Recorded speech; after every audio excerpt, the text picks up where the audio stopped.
Hey guys, welcome back to Realmeltan. This is the mid-range battle of Q2 2021. We have the 6600 XT here, as well as the challenger in the corner, the RTX 3060. Yeah, let's see how these two gaming X fare against each other. Let's go! Let's go on to the thing that you want. We have the results for our benchmark. Yeah, so we have tested these two inside our trusty gaming rack, 5800X and a gaming carbon Wi-Fi with 32 gigs of RAM. So these are our results. So let's start with the first game, our favorite AMD title, AC Vahalla.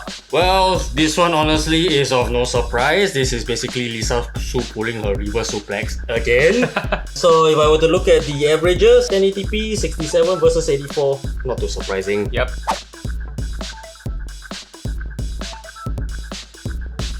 Next, we go on to Rainbow Six, where the two cards are pretty much dead even. Yeah, you tested in Vulcan, right? Yeah, correct. Yeah, so the two cards are pretty much even in Vulcan, so again, no surprise. This is one game that doesn't really favor one or the other. So next we come to Shadow of the Tomb Raider. Now this was one heck of a... Okay, so why have we have such a thing about this Shadow Tomb Raider? Because we thought that the 3060 will show a big good advantage over the Radeon card, but apparently not so much. Apparently when you take both of these cards and you run them with no ray tracing and no DLSS, they're pretty much dead even. Yes, correct. So we thought that the Shadow of the Tomb Raider, once you flip the DLSS switch, this guy will have quite a bit of advantage. Yeah. But it turns out that the game engine has a little peculiarity in it. For you to enable DLSS, you have to enable Ray tracing. ray tracing. Yes.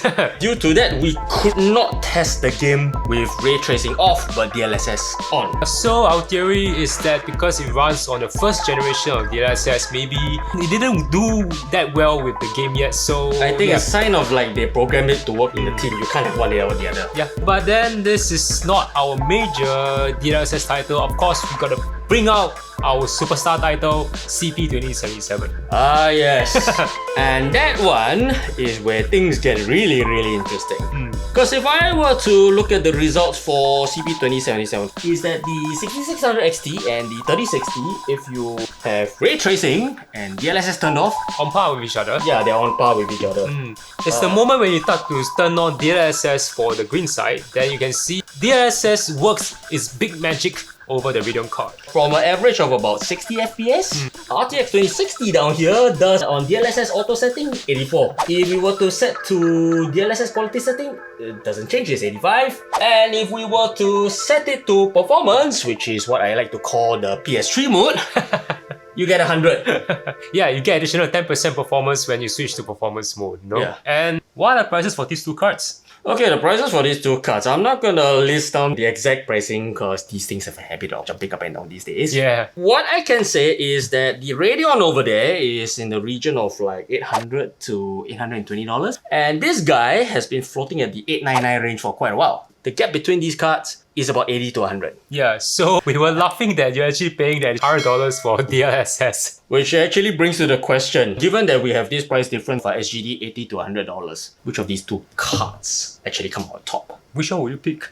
I'm sorry Radeon, I really love to give you a chance down here, but the 3060 is still the go-to card. Yeah, until the point where the Radeon Super FSR works its true magic, you can still see the green card has a clear advantage over here. Actually, it's a little bit more complicated than that because that $80 to $100 basically buys you two magic buttons. They're called RT and DLSS. Well, but anyway, if you're interested, I did RT this guy. Oh my god, I think we have not mentioned it's like somewhere in the region of like 10 to 15 FPS. Now, my personal opinion is this. The RTX button is a waste of time. Yeah, it's a mid-range card. It's a 1080p card. Doesn't really have the horsepower to actually bring out all the RTX effect, the ray tracing effects and all that. You want to see that? Go to our 3080 video. And sell your kidney. The button I care about very much, however, the DLSS button. Yes, correct. Because for this guy, I press the DLSS button in CP2077. From a 60 FPS card, it becomes an 80 to 85 FPS card. That is like, wow. almost a third in performance jump. Yeah, that's nothing to sniff at, you know. Yeah. For visual degradation that quite frankly I can't really see. Yeah, at 1080p, it's not going to be very obvious. It's as good as there's no difference. Yeah, correct. Unless you are playing 1080p on the 32-inch screen, then I'll probably ask, why are you doing so? Or why are you torturing yourself? The way I see it, that $80 to $100 basically, you're paying for the DLSS button. And while RTX and DLSS aren't really in a lot of games, the ones that do, especially those with DLSS 2.0, like again, CP2077, the implementation is very smooth and you can see the FPS increase is there. Yeah. This guy, his equivalent FSR, Only available in a few games, definitely not on your AAA titles. So, which for the life of me, I can't remember what those games are. there was one game called Rift Walker, the robot where you go around shooting aliens. Yeah, but I don't think we will actually use that to benchmark. Point is that the extra $80 is well worth it for this guy. Yeah. But I will not count this guy out yet, because right now, it's a race to the finish. See which one becomes the industry standard, DLSS 2.0 or FSR. FSR can run on both cams. Ah, yes. Yeah. One more thing to note though, when we were doing the testing on these two cards, you'll notice that their heatsinks are about the same size. Actually, I've always had the feeling that the Radeon heatsink is a clone of the 3060. To note though is the power connection. The Radeon uses a single 8-pin. The 3060 Gaming X uses a 8+6. And when we ran the test on the set just now, this guy drew about 130 watts and was averaging about 57 degrees on default fan curve settings, that kind of thing. This guy was doing 160 watts, about 30 watts more.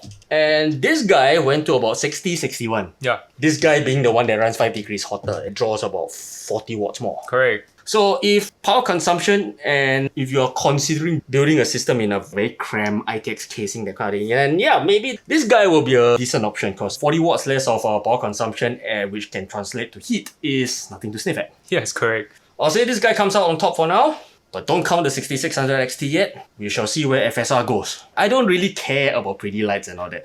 But what I do care about very much, like any other gamer, is getting more performance for almost free. Yeah, and especially mid-range cards that cost $800 and $700. Wow, that is... Yeah. Okay, if you like this video, give us a thumbs up. Write down in the comments if you are going to buy the 6600 XT. Probably in our next video, we're going to build it inside a mini ITX case. It depends on what we We'll have. see what we have. Yeah. So we hope to see you next video and thank you for watching. Bye.